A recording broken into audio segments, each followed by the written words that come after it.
What happens when untrained people are placed in leadership? Not just in secular organizations, but in churches too. Imagine walking into an organization led by people who were never taught how to lead. No strategy, no accountability, just good intentions and guesswork. That's how accidental leaders are created. And it's happening more often than we realize, especially in churches where leadership training is rarely discussed. In this video, I unpack the real consequences of ignoring leadership development backed by research and why bridging this leadership gap is important. Let's dive in. Now, let's take a look at some research findings. Several studies have been conducted to ascertain specific leadership competencies that should have been incorporated into pastoral leadership training. In a study conducted by Lewis Center for Church Leadership, pastors and clergy identified 5 key skill sets they wish they had been trained to do. They identified soft skills for leadership. Now, let's unpack that first point, soft skills for leadership. That is such a broad area and includes communication, teamwork, problem solving, time management, critical thinking, emotional intelligence, and the list goes on. They also identified administration and management, counseling and pastoral care, facilities management, and technology skills. In a separate study, pastors identify 6 areas. This research is actually quite broad, but I've just picked out 6 areas relating to leadership. They identified 6 areas including handling conflict, importance of delegation and training, challenges of leadership, crisis management, church politics, and balancing ministry and administration. A study conducted by Lifeway Nashville surveyed more than 2,000 pastors. 92% of pastors said leadership development is important, but only 1 in 4 churches had any plan to do so. Now, this is telling us that leadership training or leadership development is not part of the strategic plan. It's something they will probably do here and there, but it's not incorporated as part of the mission or vision of the church.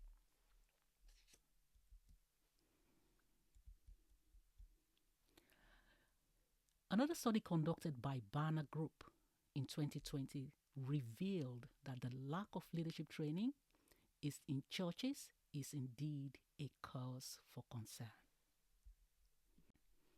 Now let's take a look at my quirky diagram to further illustrate the importance of leadership training. You see, some leaders may be skilled at delivering fantastic sermons. Others are placed in charge of departments such as a technical team, hospitality, evangelism, youth and children ministry, admin, or the praise worship team. Now, there is a possibility that some of these individuals have not yet acquired relevant leadership skills, but there are others who may have those skills based on their secular jobs.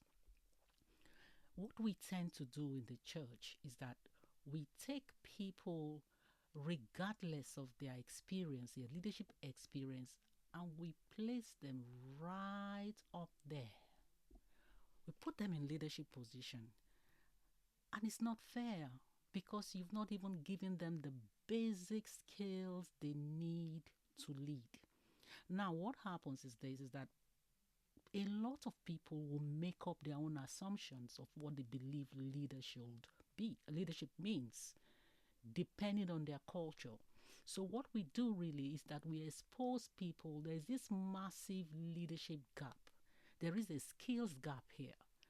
And when they make up their own assumption of what leadership means, for some people, depending on their culture, they can interpret leadership to be the use of excessive force, control, intimidation, oppression, you name it. That's what leadership will mean to some people.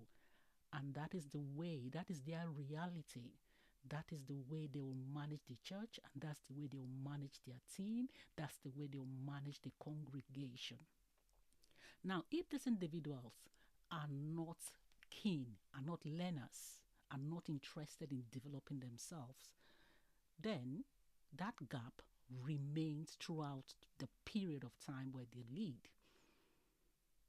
Now, think about it. Leadership is not an event, it is a journey, which means that there is an opportunity for us to keep developing ourselves. To take up a leadership position also means that you must have a growth mindset and believe in lifelong learning. But that is not often the case. So we have this massive gap, and it's time for us to bridge it. We need to bridge the gap. We need to introduce some basic leadership training to equip people in the church. As you can see, there are several leadership competencies. I don't even know anyone who has acquired all of that. This tells us also that leadership, it's a process we develop and grow on a daily basis.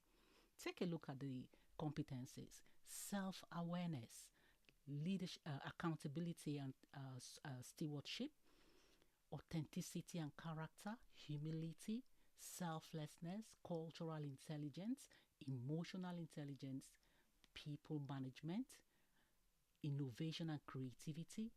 Now, look at this in particular: fostering inclusivity and diversity. This here is not something most people will pick up immediately.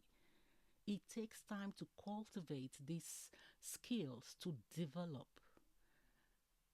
And we need to start thinking about how we can equip our leaders in church.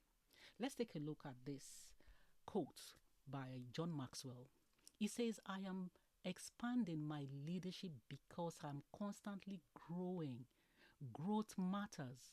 Growth is the only guarantee that tomorrow will be better." This is the leadership expert saying this. He's still growing. Now, what makes us think that when we get a leadership position, we don't need to develop ourselves? There are areas that we need to keep working on. So we need to think of how we can enhance our skills as leaders.